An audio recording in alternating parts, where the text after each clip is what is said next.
Hi guys, this is Fei Wu, and in this video, I want to show you some of the tips and tricks to maximize your LinkedIn reach and make sure it works as effectively as possible for your freelance career or whatever business that you're in, even if you're working full-time or running your own business. Let's get started. So I do have a series. I know some people prefer reading or looking at a blog post, like a checklist. So I have that available for you, and it's on Feisworld.com. /freelance, you're able to see and find very quickly this article called How to Promote Yourself as a Freelancer and Get New Clients.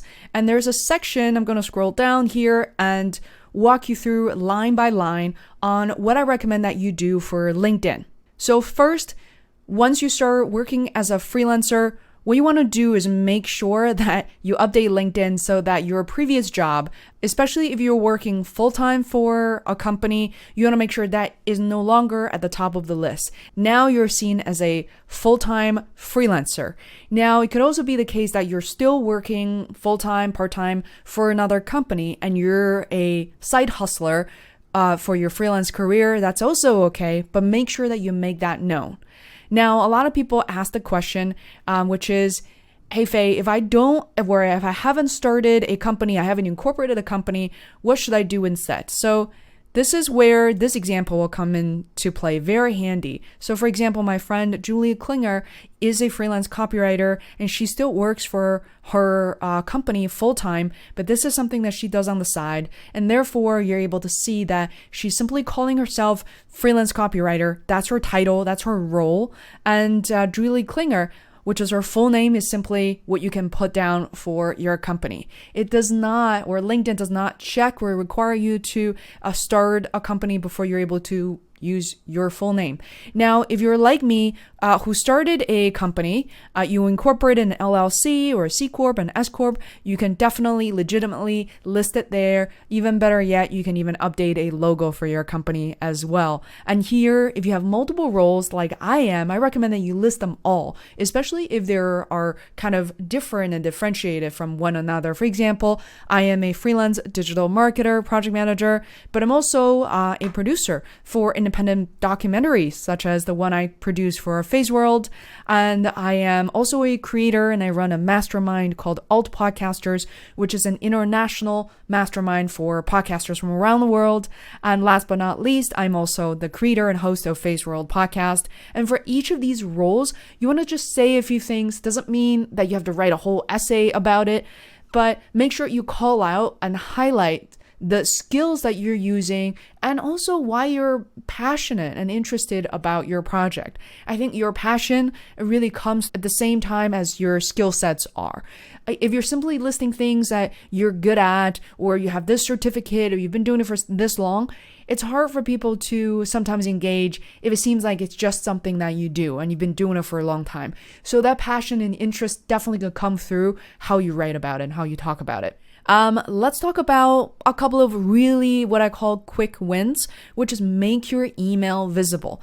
Now, when you're on LinkedIn, you'll notice that when people find you and sometimes they're unable to contact your personal email because by design it's not, I know that you can still send someone a message, right? To do that, I will show you an example of my associate producer, Adam, for example. So if I'm on LinkedIn and I find someone who's already connected with me, there is a message button.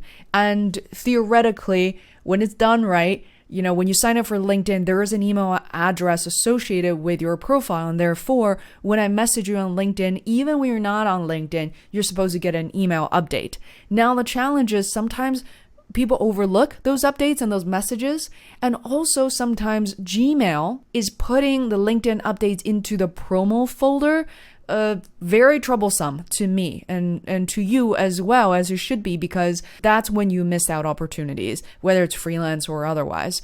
So what you want to do, as I'm coming back to my profile, as you can see, there's an about section, and a lot of people don't even write something about them. It doesn't have to be long. I recommend that you write and kind of create a little bit of a structure, as you can see here, even though I don't have bullet points because this text edit area has limited features, but I decided to really talk about podcast, documentary, the clients I've worked with, my origin stories. This is up to you. But last and not least, it's how to get in touch with me. You can use the space however you want, and it's critical for you to give people the chance to really contact you via email. Still, at least in North America, emails are still very effective, so give people your email. If you feel like it, you could even leave your phone number there as well. I personally choose not to because I really don't want to answer random phone calls, but if it's an email, I'm happy to read it. Now, the third part is about publishing articles. It's not just publishing articles, but really useful updates. When I say information updates content, some people immediately think of it as, okay, let me go to Wall Street, let me go to New Yorker and grab some article. Maybe that's relevant, or thumbs up. But sometimes people just publish these random content that they find on the internet, or they are only sharing content from elsewhere, what they believe are very kind of authoritative content anywhere else, but their own website, but their own, opinion. So I think your point of view really matters once you start working as a freelancer, a creative entrepreneur, and certainly a business person. And you want to treat your business as one. You want to have a point of view. People may or may not agree, but here I want to say that via your updates, you should say something meaningful about what you've learned, or perhaps your point of view on an article you shared as opposed to just publishing it. But let's take it up a notch by publishing your own articles on LinkedIn. So LinkedIn is the most overlooked place for professional and personal connections. So as you can see, as I'm scrolling a little bit down on my profile, on my dashboard, and right after my dashboard, you see this area called articles and activity. And, there you can manage the followers. So followers means that they don't necessarily need to be the first degree connections to you, but they can follow your account. They can follow your articles and updates.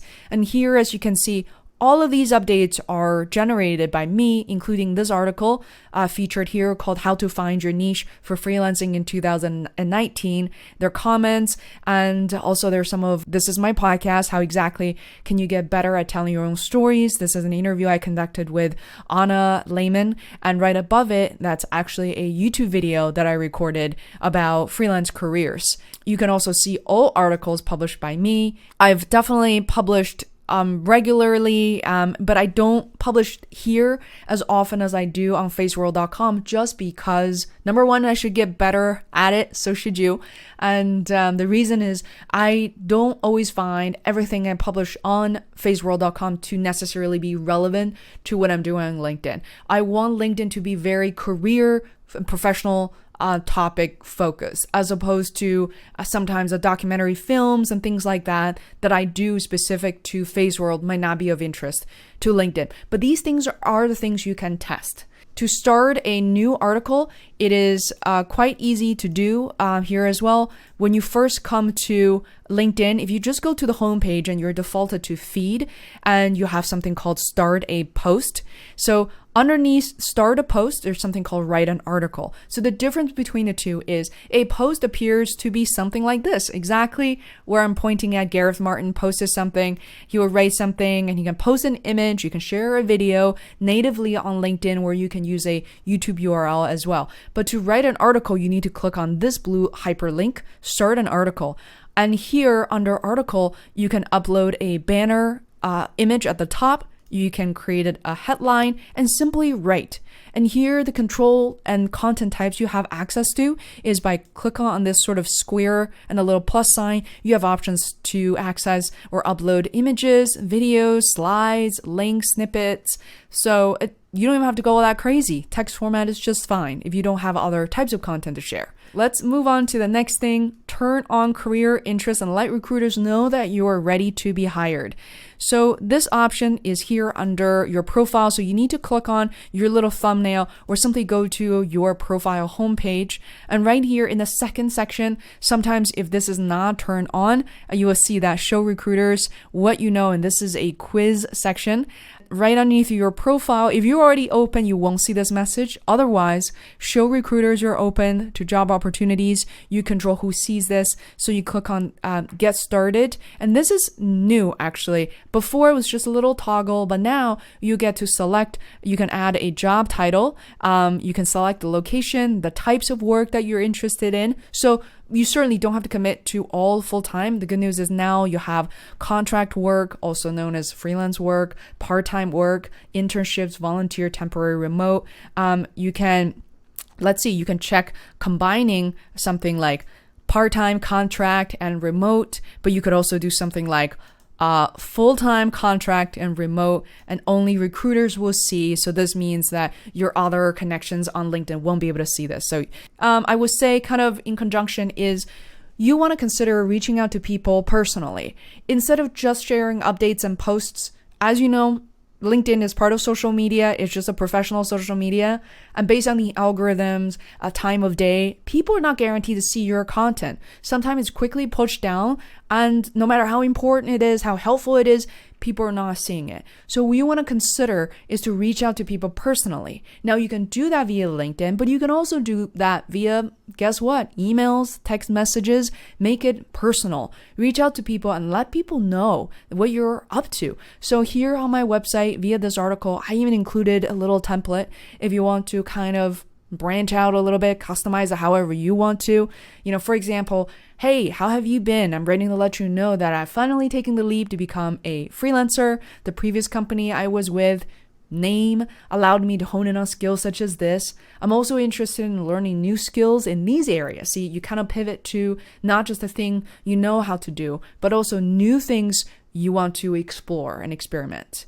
I'm working with a few recruiters at the moment, but I'm even more excited to reach out to my close connections like yourself. If there are any needs in your company, please let me know. I'd love to keep in touch. If not, it would be great to catch up over coffee or a phone call sincerely. Right? Something like that. You can really make it your own.